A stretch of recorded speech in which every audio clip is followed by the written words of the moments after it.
काम के बेस पे कितना पैसा कमाया है, खर्चे कितने किए हैं, प्रॉफिट कितना कमाया है। मेरा फोकस मेनली होता है हाई ग्रोथ स्टॉक्स। मुझे वो कंपनी चाहिए जिसमें मूवमेंट हो रही है। नीचे का कोई लेवल है, इससे कम से कम इतना होना चाहिए और इससे ज़्यादा नहीं होना चाहिए। स्टॉक्स जो है ना वो अपने एवरेजेस पे जरूर सिर्फ पहला वाला जो हाई होता है वहां तक वो रिट्रेस होता है जनरली रिस्क बढ़ता रहता है over period of time. You are looking at कि 20 का ईएमआई जब तक नहीं आता I will not touch it. है। तो मैं 20% सर्किट पे उसको ले लूँ और अनदर 20%। रीजन कुछ भी हो आता है मोस्टली जो बहुत ज्यादा भाग रहे हैं उनके पीछे मैं पढ़ूँ।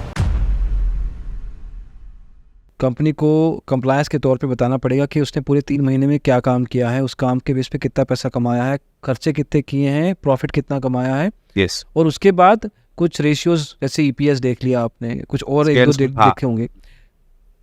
एग्जैक्टली कुछ है एक दो चीज़ें जो रेशियो के तौर पे आप देखते हो इसमें। रेशियो में मेरा फोकस मेनली होता है हाई ग्रोथ स्टॉक्स।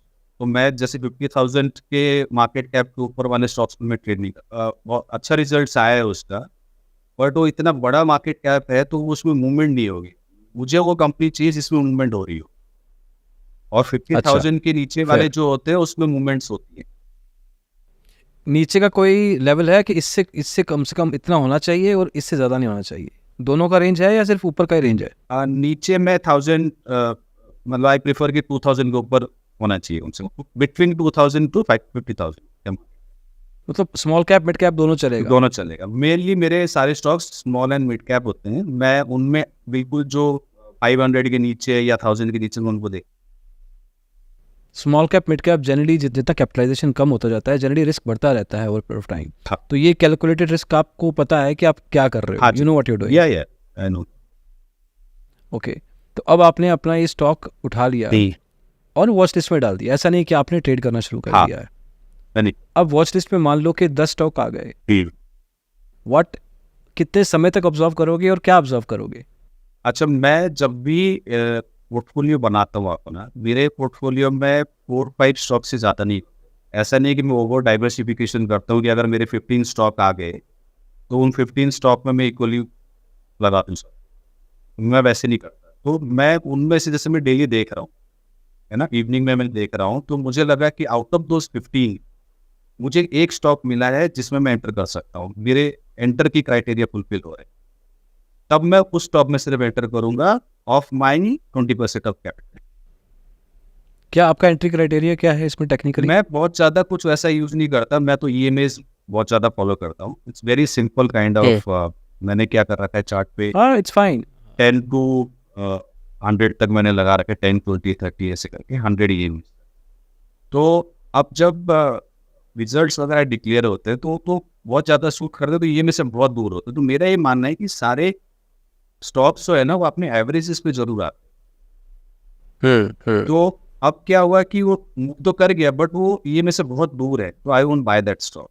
तो मैं वेट करूंगा जब एटलीस्ट 20 पे आए, मिनिमम 20 ये में पे वो होना चाहिए टू एंटर। अगर 20 के आसपास मुझे दिखता है तो फिर मैं एंटर करने। एक तो मैं ईएमए स्ट्रैटेजी फॉलो करता हूँ टू एंटर। दूसरा I follow the previous high वाला स्ट्रैटेजी।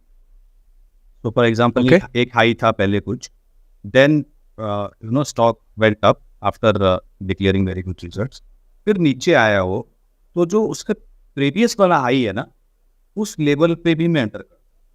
क्योंकि रिट्रेस होके मोस्टली मतलब मेरे साथ ऐसा होता है, जो स्टॉक्स होते हैं जो सिर्फ पहला वाला जो हाई होता है वहां तक वो रिट्रेस होता है। अब वो चाहे स्टॉप लॉस लोगों को हिट कराने के लिए हो या कुछ भी हो सकता है, जो ऑपरेटर या कोच कौन कर रहा है वो नहीं पता, बट वहां तक आने पर मैं हेवीली एंटर करता हूँ। अच्छा, अब ये मैं कैलकुलेटेड गेस ले रहा हूँ यहाँ से कि तो अगर technically you are looking at कि 20 का ईएमआई जब तक नहीं आता I will not touch it. तो पहले मैं पूछूंगा आपसे कि 20 ईएमआई क्यों, एंड सेकेंडली अगर वो ओवर हीट हो गया है, अभी रिजल्ट आया है वो एकदम से वोलेटाइल हो गया है और आप कह रहे हो कि जब तक पिछले हाई पे नहीं आ जाता मैं टच नहीं करूँगा, चाहे वो गिर के आए चाहे वो चढ़ के आए वेयर एवर। अब ये जो हाई वाला पॉइंट है कि हाई तक नहीं आ जाता तब तक नहीं, तो यहाँ पे मेरा पहला सवाल तो मैंने आपसे पूछ लिया कि BCM में क्यों। दूसरा सवाल मेरा ये है कि ऐसा करने से, ऐसा इंतज़ार करने से इस रिस्क एवर्स स्ट्रेटजी, मतलब रिस्क से बच के चलने वाली स्ट्रेटजी है जो आप कह रहे हो, बट ऐसा करने से सिंस आप स्मॉल कैप और मिड कैप में जा रहे हो तो बहुत सारी अपॉर्चुनिटीज़ मिस होने के चांसेस होते हैं। बिल्कुल होता है।